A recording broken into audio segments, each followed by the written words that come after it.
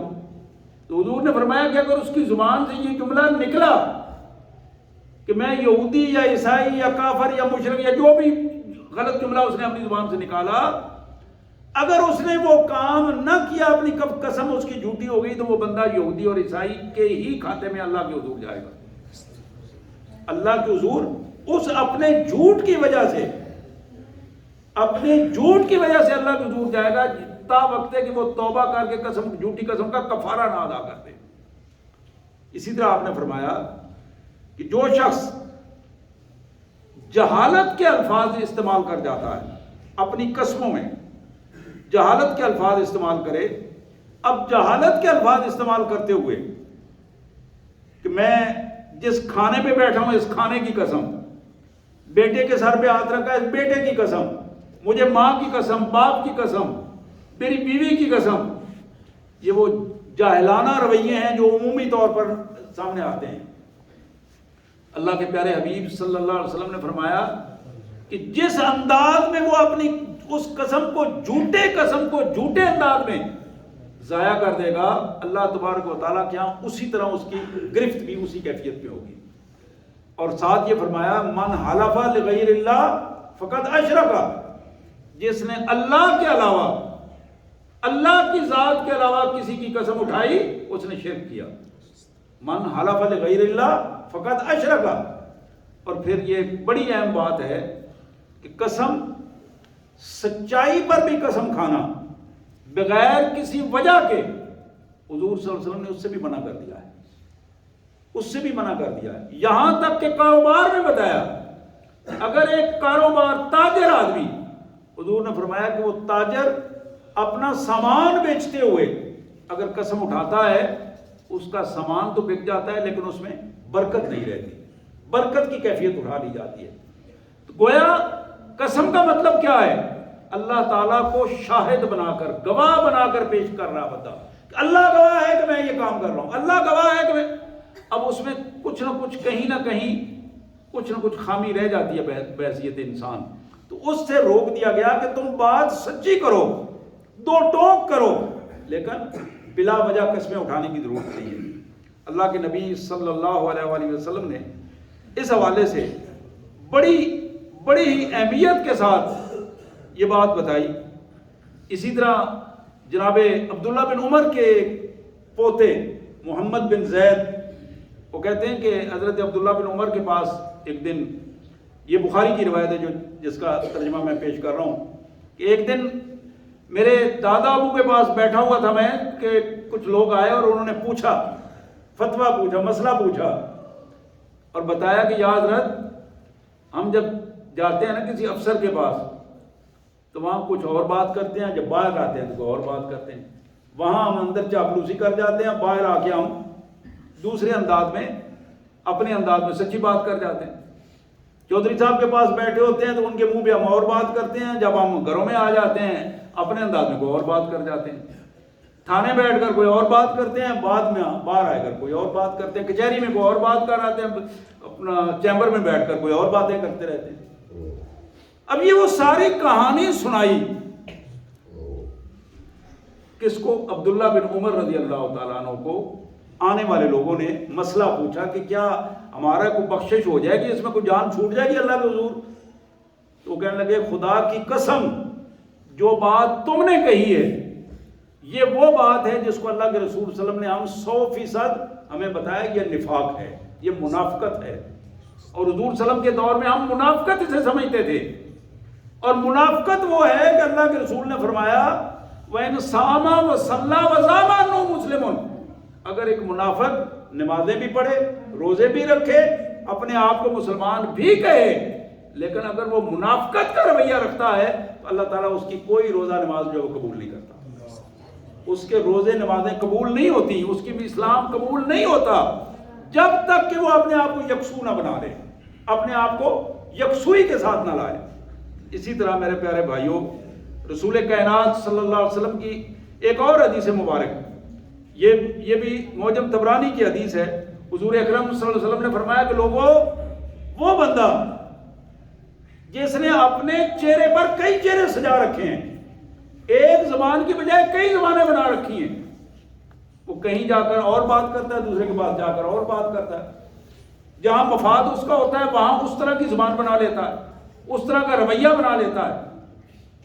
اس کو ذل وجہین کہا جاتا ہے، دو چہروں والا، کئی چہروں والا. حضور اکرم صلی اللہ علیہ وسلم نے فرمایا کہ کل جب یہ قیامت والے دن آئے گا تو اللہ تبارک و تعالیٰ اس کے منہ میں آگ کی 2 زبانیں ڈالیں گے. اس کی اپنی زبان کو بھی آگ کی زبان بنا دے، ایک اور زبان آگ کی اس کے اندر ڈالے گی، کیونکہ اس نے 2 زبانوں کے ساتھ بات کی تھی، 2 چہروں کے ساتھ بات کرتا تھا. جو اللہ نے اس کو ایک زبان اور ایک چہرہ دیا تھا اس پر یہ اکتفا نہیں کرتا تھا، اس نے اپنے آپ کو اس انداز میں پیش کیا. تو آج کے خطبہ جمعہ کے اسباق میں ایک اہم ترین سبق جو پہلی آیت کے حوالے سے میں نے آپ کے سامنے رکھا کہ بندہ مومن سچا ہوتا ہے، وہ جھوٹا نہیں ہوتا، منافق نہیں ہوتا، وہ اپنے مفاد کی وجہ سے اپنی زبان کو اور اپنے رویوں کو تبدیل نہیں کرتا، وہ تعصبات کی وجہ سے تبدیل نہیں ہوتا. الحق الصدق ینجی والکذب یہلک، یہ بخاری کی حدیث ہے کہ لوگوں، سچائی ہمیشہ بندے کو کامیاب کرتی ہے، نجات دیتی ہے، اور جھوٹ ہمیشہ ہلاکت، تباہی اور بربادی کے اسباب پیدا کرتا ہے. اللہ سے دعا ہے اللہ تعالیٰ ہمیں سچے دین کو قبول کرتے ہوئے اپنے رویوں کو اپنے حالات کو سچائی کے مطابق ڈھالنے کی توفیق عطا فرمائے۔ وآخر الدعوانا الحمدللہ رب العالمین۔